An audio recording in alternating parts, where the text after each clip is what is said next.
বাচ্চারা আসলে কখন কি খেতে চায় সেটা আসলে বোঝা যায় না। ওদের মনের চাহিদা এবং আগ্রহ একেক সময় একেক রকমের থাকে। হ্যালো এভরিওয়ান, আসসালামু আলাইকুম। মারিয়া ব্লগ থেকে আমি মারিয়া বলছি। আশা করি আপনারা সবাই ভালো আছেন। আলহামদুলিল্লাহ আমরাও ভালো আছি।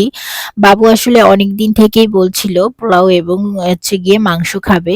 তো এখানে পোলাও এবং রোস্টটা খেতে ও বেশি পছন্দ করে। তো তারপরও আমি রোস্টটা আসলে বানাইনি। এখানে হচ্ছে গিয়ে খাসির মাংস ছিল, সেটাই আমি ওকে রান্না করে দেব।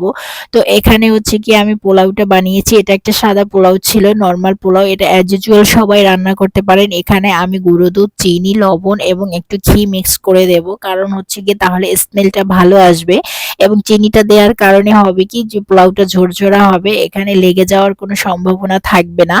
আর আমার মেয়ে পোলাও খেতে খুবই পছন্দ করে। ওর আবার হচ্ছে গিয়ে খিচুড়িটা খেতে অত বেশি পছন্দ করে না।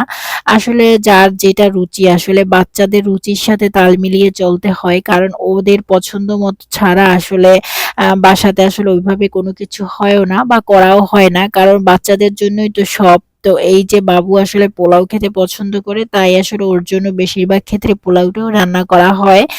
আর এখানে হচ্ছে আমি পরিমাণ মতো পানি দিয়ে দিয়েছি। পানি দিয়ে তারপরে হচ্ছে গিয়ে এটাকে আমি বেশ কিছুক্ষণ পর্যন্ত খুবই ফুটন্ত, মানে খুবই হাই ভোল্টেজে রান্না করব।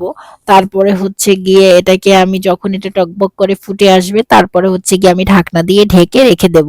দেখেন পোলাওটা কিন্তু আমার খুবই ঝরঝরা হয়েছে এবং এটা কিন্তু চিনি দেওয়ার কারণে একটার সাথে একটা কিন্তু লেগে যায়নি।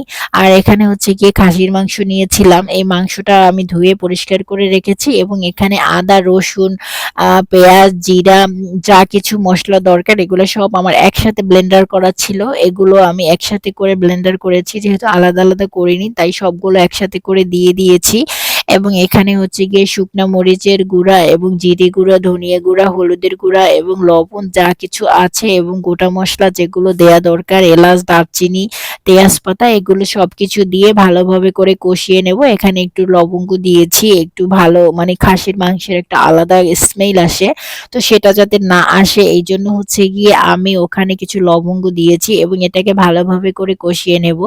আর আমার মেয়েরা মাংস খেতে মাশাআল্লাহ খুবই পছন্দ করে। আমার মেয়েরা বলতে নাই, আসলে বাচ্চারা মাংস ছাড়া কিছুই বোঝে না। ওদেরকে আপনি প্রতি বেলাতেই মাংস দিতে পারবেন। কারণ ওদের তাতে কোনো কিছুই হবে না। কারণ আপনি সকালবেলা খাওয়ানোর পরে দুপুরবেলা জিজ্ঞেস করবেন যে, "বাবু তুমি কি দিয়ে ভাত খাবে?" ওরা বলবে মাংস। তো মাংস ওদের এতটাই ফেভারিট। তো যাই হোক এখানে আমি কয়েক পিস আলু দিয়ে দিয়েছি। কারণ আমার ছোট মেয়েটা আবার একটু আলু খেতে পছন্দ করে। তাই এখানে আলু দিয়েছি। এখানে কিন্তু আমার অলমোস্ট রান্নাটা ডান।